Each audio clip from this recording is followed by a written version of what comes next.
what we know is important is role models. You can't be what you can't see. Hey, welcome back to Serene Pod. I'm Selin. We're back here. You'll see that Mark isn't here today because we have chosen to do an all-female episode for International Women's Day. Woo! So, Mark will be here the next episode, but today is all about women and empowering women. Theo is still here in the background. Hello Theo. Hello. I'm here. So, I've been in Jamaica. 10 days in Jamaica did me very, very well. And yeah, I feel like my health well, my skin well, I feel well. So getting some winter sun has definitely helped. Nice. Just in general, just to rest up and rejuvenate and come back refreshed and ready to go. So yes, there was loads of emails to catch up on and lots of new projects coming, so I'm excited about that. We are continuing with our journey of doing creative therapy. I'm back at the Youth Justice next week, so I'm really excited about going back there into that environment.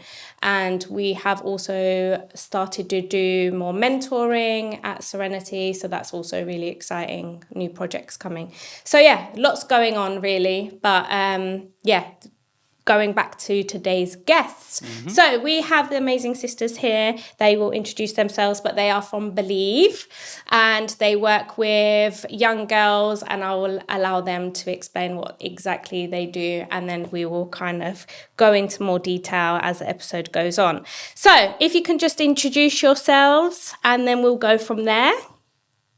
Okay, I'll go first. Mm-hmm. So my name is Rochelle Powell, and I am the Director of Mentoring and Corporate Partnerships at BelEve. Mm-hmm.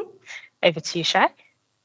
Yeah, and my name is Shiloh Powell, and I am one of the co-founders of BelEve, and my main role in the organisation is money, all about money, bringing the money in, making sure that we can become sustainable, keep running, and be able to impact as many girls and young women as possible. Mm-hmm. I think it's important to have that position as well, because without that we can't offer the support that we do. So that's also really important for us to have someone in that role. So just to explain, maybe just before we get into actual BelEve, what actually it is, tell us a little bit about yourselves and your background and how you kind of fell into opening up the company. Okay, so as I said, my name's Shiloh. I'm a wife. I'm a mother of two. So I have a son who's 13 and I have a daughter who's 16. Mm-hmm. Prior to working or co-founding BelEve, I worked in the fashion industry for about 12 years. Worked in buying and merchandising. So it was about fashion and numbers. So I was able to transfer my skills and my knowledge over when my sisters and I decided that we was going to set up this amazing charity. I like to think of myself as a smiler. You will very rarely see me and I'm not smiling. I think it's really important to have empathy. You know, we are in a world at the moment that is crazy. Let's just put it out there. And I think something that's really important, I heard you speaking about well-being and wellness. For me, it's about being intentional about joy. Yeah. Like even when the day's going rough, how can I find that little pocket of joy to just keep me going? So that's a snippet of who I am. Great. And my name is Rochelle. And I have a soon-to-be 17-year-old daughter. Wow. I love traveling, everything travel. I'm on a task to do 40 before 40. I'm currently on country 38. Wow. I've got 4 months left to do the next 2 countries, and we will end in Jamaica. So we'll be in Jamaica for my 40th, which is amazing. Have you been before? Yeah, loads of times. Okay. Yeah, I love it. It's one of my favourite places. So that's a great one to end on. You'll be ending on a high. Yeah, definitely. Yeah, definitely. With good good son, good Yeah. people, and Yeah. So before BelEve, I was in recruitment. I've Mm-hmm. always been in the voluntary sector. I worked for a mental health charity, and it's all around people and making sure that people's mental health is in check. And that's what I was doing before BelEve. Okay. So I see like how both of you have got attributes that would come together to be able to do some sort of charity for young women and empowering girls. So was there anything in particular that stemmed the idea to open a charity?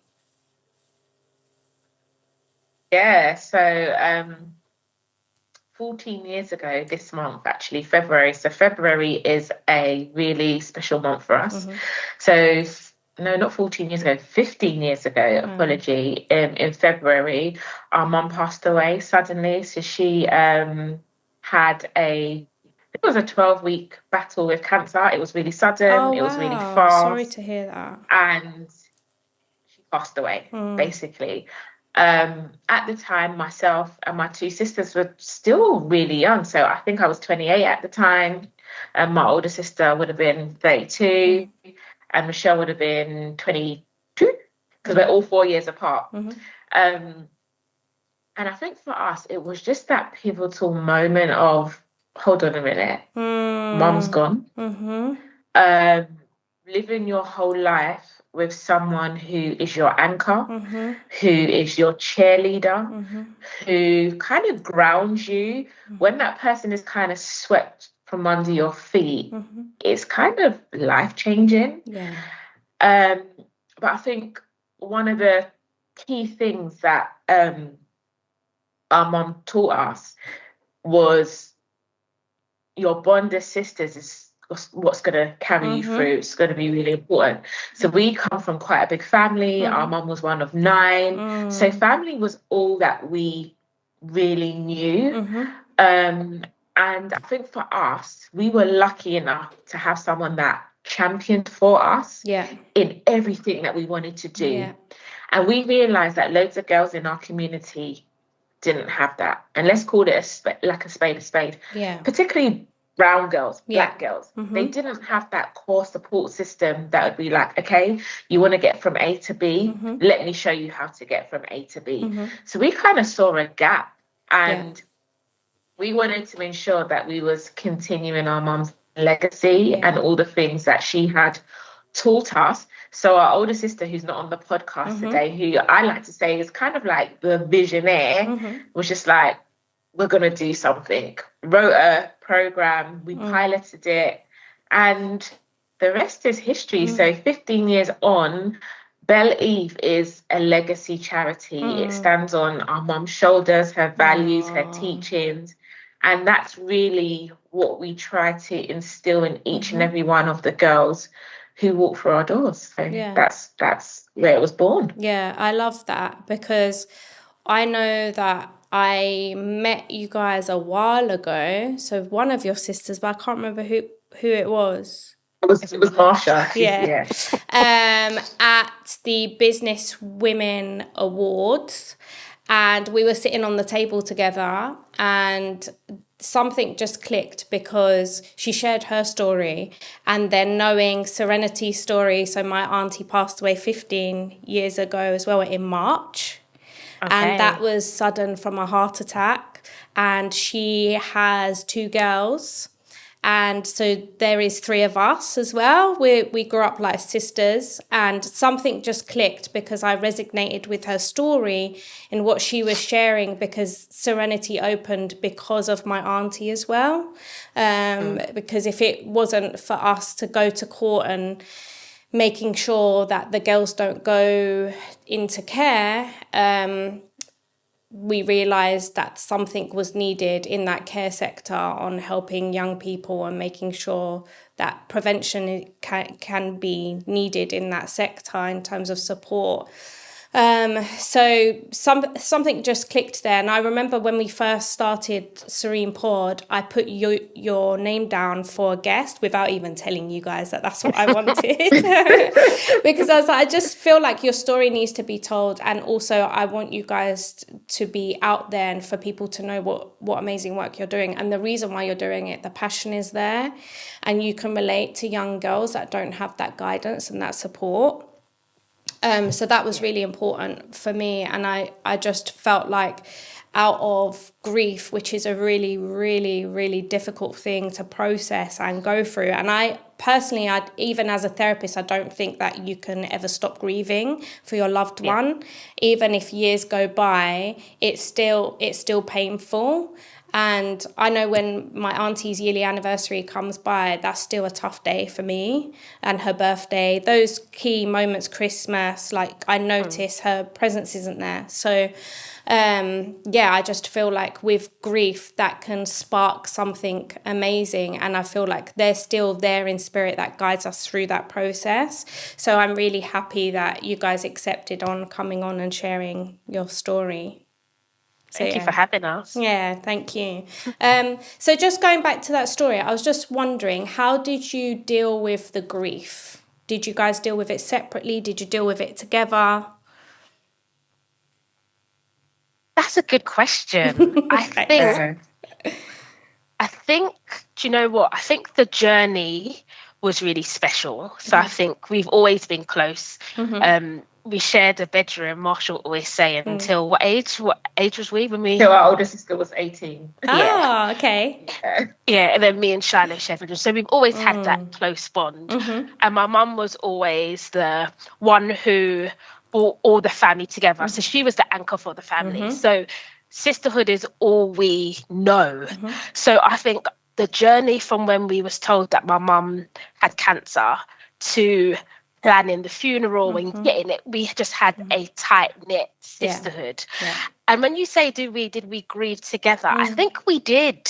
I think we just did what we always know to do, and that was just to be together. And I always say that, I guess, before my mum's passing, I used to speak to my sisters daily anyway, but that once a day turned into like 4 times a day. And I feel like we got through it together. But I think in terms of, like you said, grieving is just like a continuation. In terms of February is, I think it's our toughest month, but then I feel like for so many years it was our toughest month. And then Shiloh obviously had her daughter on the day of my mum's anniversary. Oh, wow. So I think it was my mum saying, actually, you need this day to be a happy day. Definitely. So we really turned February into the day where we've just got so many things back to back. It would have been my mum's birthday in February. It's the date of her passings in February. So it's just loads of things. So I think that's the one month that we actually pull together. Yeah. What would you say, Shai? I echo what you'd say. Like, I think when you think of grief, people think that it has like an expiration date. It doesn't. It comes in waves. And some people think, I think, because when you say, oh, our mum's been past 15 years, it's like they expect that you've gotten over it. And it's just like, actually, today feels like the same day that she passed. Every day. And I think for me, especially my journey of motherhood. So both of my sisters, they had their children before my mum passed, and I had my children after my mum passed. So my children never got to experience my mum, but they know her because I talk about her all the time. I have pictures of her. I talk about her like she's here. And like Rochelle said, ironically, the one day that I kept saying, I don't want my daughter to come on this date, that's the day that she decided in the most like traumatic, like dramatic way possible, she was going to enter this world. And I just do feel like it was like our mum saying like, come on now, girls, this day is going to be a day of joy. And when I tell you, my daughter has got my mum's fire spirit, fearless spirit, like she loves dancing. And I just feel like even in those moments of grief, I just look at her and I just smile because I'm just like, you are your grandma's child. So yeah, it's just been amazing. But grief doesn't have an expiration date. It comes in waves. Yeah, it doesn't end. There isn't an end date for grief. So do you feel like that experience has helped you lead through guiding young girls in what you guys do in the charity? Definitely. Yeah. Definitely. Yeah. I feel like being that anchor for girls within our community is so important. And sometimes having someone outside of family that you can come and speak to and rely on, have a listening ear for is second to none. Because that's what sometimes young people need. Is not someone to have all the answers, but someone to be able to guide them and give them opportunities. Yeah, 100%. What do you guys exactly do? What do you offer? So if there is some girls out there that want some support, what can they get from you guys? Yeah, okay. So BelEve is we're a charity, but I say we're a family. Okay. So we work with girls between the age of 8 to 22. Now, many people say, that's a big age range. Why do you work with girls from those ages? And the reason why, taking it back to you talking about your two cousins at 8 and 10, a girl's going to go through 4 transition phases in her life, just like the cycle of a butterfly. And at each of those stages, she's going to shed layers. And sometimes when we're shedding layers, we actually don't know what to do with them. So what we do is we support them through all of those key transitions to make sure that they're being held in a way that helps them to get ready for whatever their next steps are. Because sometimes people like to look at everything as a group. No, because even though I may be 10 and my friend may be 10, we may be at 2 different stages in that phase of our life. So throughout all of our programs, what we do is we aim to help build confidence, help build healthy relationship skills. We help to build communication skills. And the most important thing is we help to ensure that the girls are ready for the next stages of their journey. You know, going from primary school to secondary school is a big thing. Massive. Then go from secondary school to doing your GCSEs, to your A-levels, then having to try and navigate the world of work. It's scary. Then when you layer on top of that, being a Black girl, we come with different nuances that sometimes, you know, systems don't understand. And sometimes that means that we don't even understand ourselves. So we just try to give them that support there. And then making sure that we are really trying to help shape the girls' futures and trajectory. So what we do is we partner with corporates to help our girls get into spaces that, you know, there are a lot of barriers to access, but why? So we kind of like to see ourselves as the gate openers. How do we get our girls into these spaces, whether it be law, whether it be marketing, whether it be the beauty industry? It doesn't matter what industry it is. How do we help get the girls into those spaces? And that's particularly what Michelle focuses on. So that's what BelEve is about. It's about creating an ecosystem that really supports our girls in being ready, being able to thrive, and most importantly, we say being the leaders of themselves. You know, leadership, this big word. It's not about being able to lead anybody else other than yourself to start with. So that's what we're about. I love that, because I feel like I know a lot of companies that do that type of support for boys, but not really for girls. And I feel like they get missed. There's a lot of things about boys in the news and boys on social media and knife crime, etc. But there isn't much going on for girls, and the amount of support that also girls need. Also, let's bear in mind, girls have different hormones.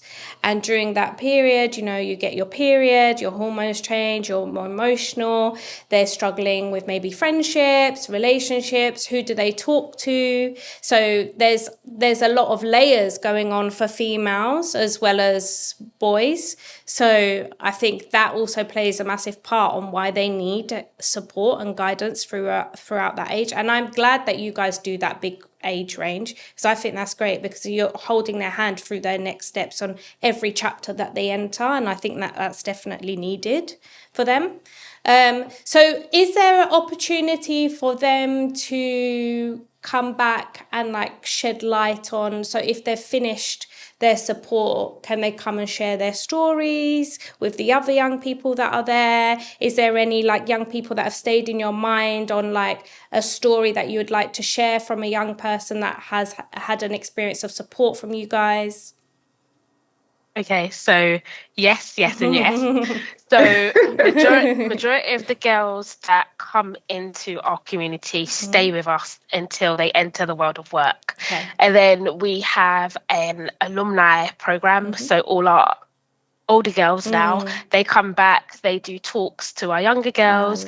During our leadership program, there's an opportunity for one of them to go in and tell their story.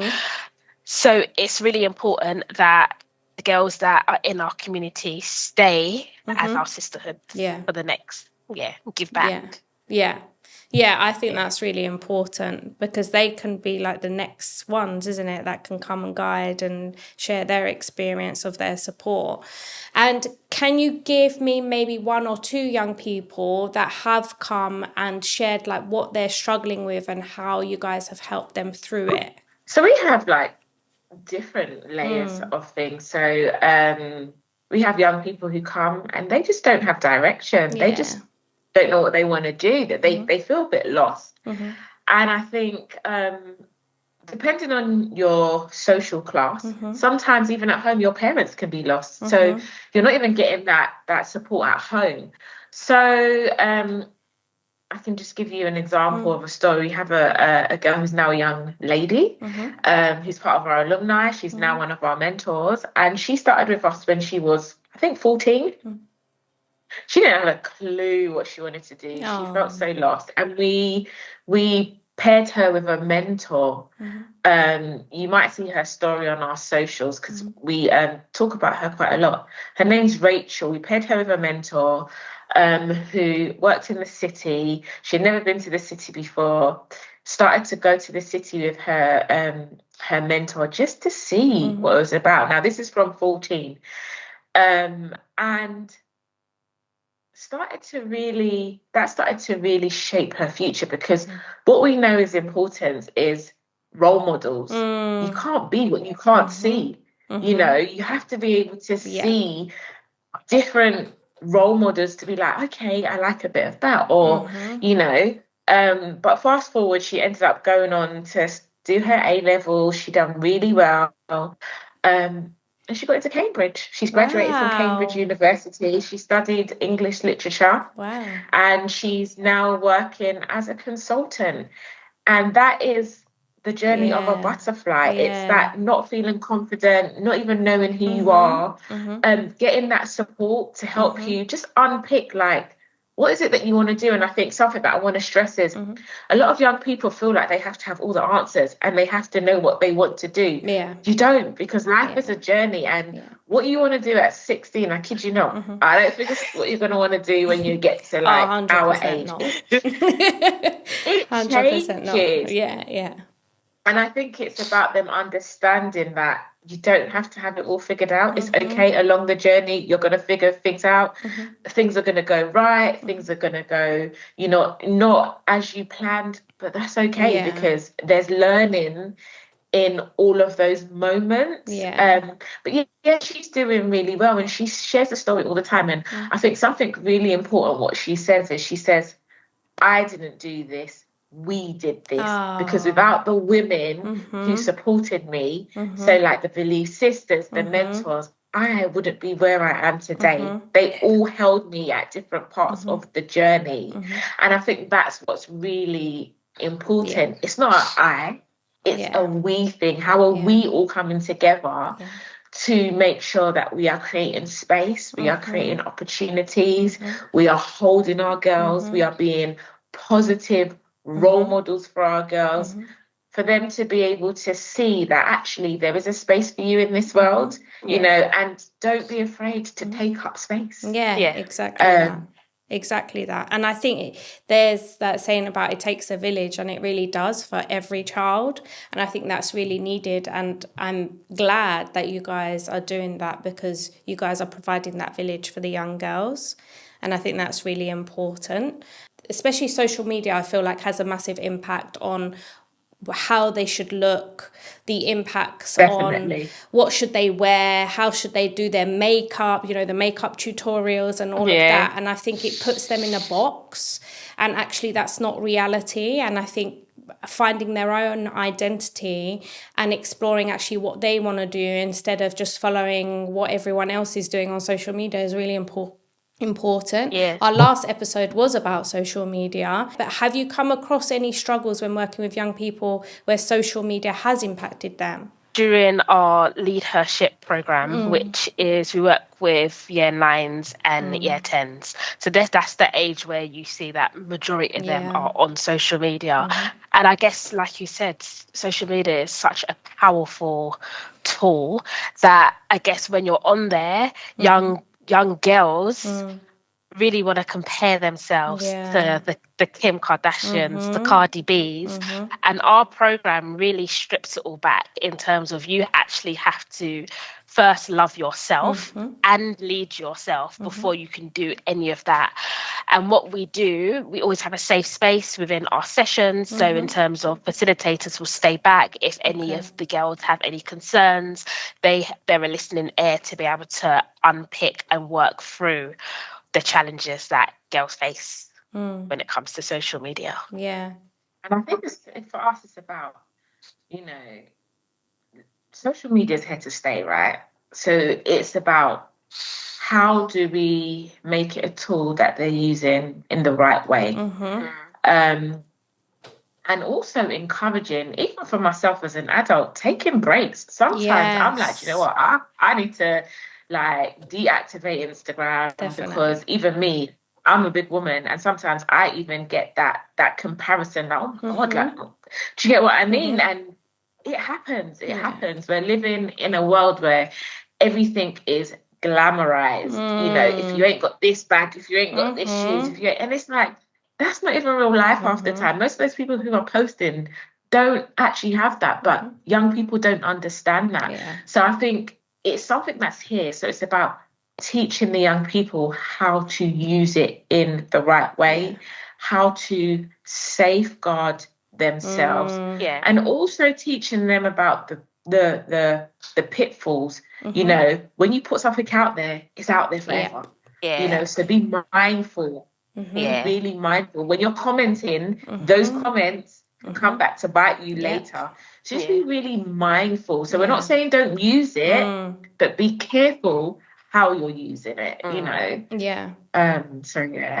So in our last episode there's been a lot of question and stuff out there in the media about should it be banned, and I know some schools are taking the young people's phones at the beginning of the day and then giving it back at the end of the day, which I agreed was a great idea. But there was a discussion that we had about should it be banned for under 16s. I personally did think yes. I think it would help with a lot of the issues around young people at the moment. But what do you guys think? Do you think it should be banned for under 16s? I have yes and no. Okay. Yes and no. And the reason why I say yes and no is because again, it's how you use it. So I'm thinking of myself. I have a 13-year-old son, and he's very entrepreneurial. So the way he's using social media is to create content, to learn. However, I also understand that at 13, your brain still isn't developed. So all of the images and data you're taking in can be harmful. So I'm yes and no. Okay. Yes and no. Okay. Yeah. I'm on I think it should be banned. Okay. But I just think it's I just think it's just a space where I don't think our young people need to be. Mm-hmm. But I did have this conversation with my daughter, and I was like, obviously she's 17 now. Mm-hmm. So I guess her opinion would be like, yeah, ban it, because she's obviously over the age of 60. And she was just like, it takes up too much of young people's time. Yes. In terms of, they're not outside playing. Mm-hmm. They're not outside doing children things. Mm-hmm. Yeah. And I feel like, what will our children be in 5 years' time with social media? Mm-hmm. So that's my Yeah. my relationship with social media is very different. Like, I literally only have an account now for beaches and holidays, because that's what brings me joy. Yeah. So I don't want to see celebrities. I don't want to see, but that's how I use my social media. Yeah. So, but to answer your question, yes, it should be banned. Yeah. Yeah, I agree with that, because I think that was the reason for me as well when I weighed it out. Yes, okay, they can be maybe gaining skills, they can be learning stuff. At the other side, I feel like it's just not balanced weighing, because I feel like the amount of bullying that happens, and also there's a thing at the moment going on with like the red and blue war going on, and like it's postcode wars, but it's not. You're trying to stab innocent people just because the school kids are not in your area and they're crossing paths to go home. Like, it's mental. But this thing was trending on Snapchat, and now it's trending on TikTok. And if that was completely removed, would that be happening? Would there be things like that happening? And I don't think it would be. So if there is a young girl out there that wants your support, where can they go to find you? Where can they contact you? Okay, we are on all social media. So it's BelEve, so BelEve _UK on TikTok, Instagram, Facebook, and I think we even have Snapchat. So we're everywhere. Cool. And drop us a DM on any of the platforms, or drop us an email. So if you are a girl from the age of 16 to 22, you can apply for a mentor. You can have a mentor for up to 6 to 9 months. So someone who will really work with you and guide you where you are at this present moment. So, I actually think that every young female needs that. I know that when I was in school, I would have needed one of you to help me for sure. So I encourage young girls to reach out to you guys and ask for your support. Do they have to be in a particular borough, or can it just be anywhere? Anywhere. Okay, great. Anywhere in London? Yeah. Okay.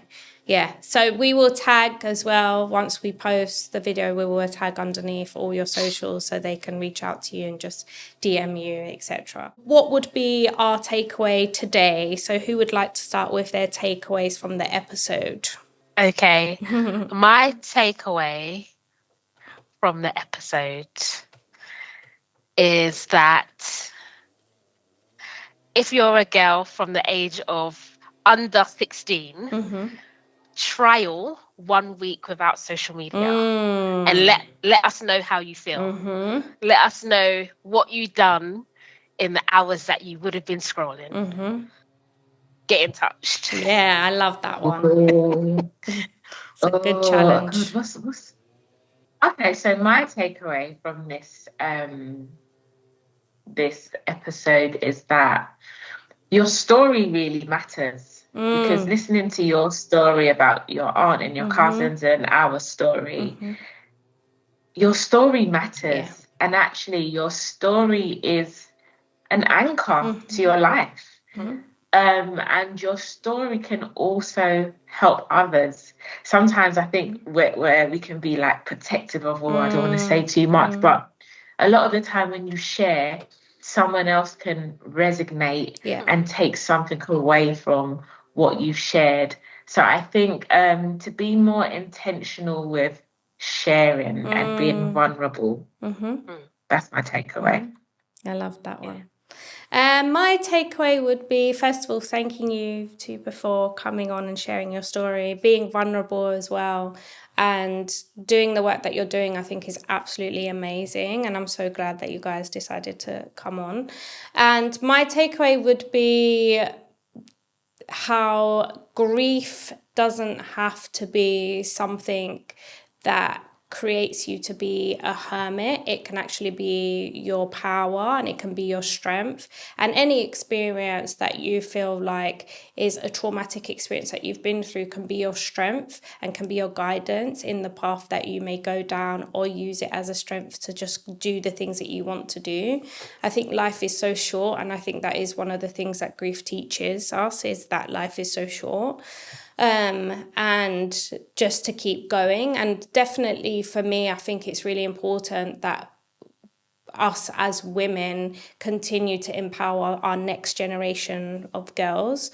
So yeah, if there is any girls that feel like they want support and don't know where to go, then definitely get in touch with BelEve. And also, if you don't know where to go, then just let us know and we will put you in touch if you feel like you don't feel comfortable. So that's the other thing.